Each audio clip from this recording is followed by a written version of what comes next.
LOLC வாழ்வின் சக்தி நீங்களும் நாமும் நம் நாடும் மனிதநேய செயற்திட்டத்தின் 7ஆம் நாளான இன்று மாத்தளை மற்றும் பதுளை மாவட்டங்களில் முற்றாக சேதமடைந்த பல வீடுகளுக்காக நிவாரணப் பொருட்கள் கையளிக்கப்பட்டன.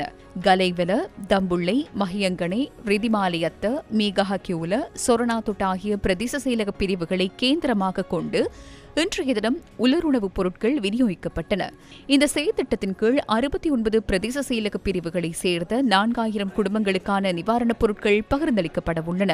எல்ஓஎல்சி வாழ்வின் சக்தி நீங்களும் நாமும் நம் நாடும் மனிதநேய செயற்திட்டத்தில் நாளைய தினம் பதுளை மாவட்டத்தின் கந்தைக்கட்டிய, பசறை, ஹாலிகல, ஹப்புத்தளை, வெலிமடை, ஊவா பரணகம, பதுளை, லுணுகல் ஆகிய பிரதேச செயலக பிரிவுகளிலும் இந்த செயற்திட்டம் முன்னெடுக்கப்பட உள்ளது. டிட்வா புயலால் வீடுகள் முற்றாக சேதமடைந்த 6 மாவட்டங்களில் 10 நாட்களுக்கு எல்ஓஎல்சி வாழ்வின் சக்தி நீங்களும் நாமும் நம் நாடு மனிதநேய செயற்திட்டம் முன்னெடுக்கப்படுகின்றது. கண்டி, மாத்தளை, கேகாலை, பதுளை, நுவரெலியா மற்றும் ரத்தினபுரி ஆகிய மாவட்டங்களை மையப்படுத்தி இந்த செயற்திட்டம் நடைமுறைப்படுத்தப்படுகின்றது. இந்த செயற்திட்டத்தின் கீழ் உலருணவுப் பொருட்கள் உள்ளிட்ட அத்தியாவசிய பொருட்கள் என்பன முழுமையாக சேதமடைந்த வீடுகளுக்காக வழங்கப்படுகின்றன.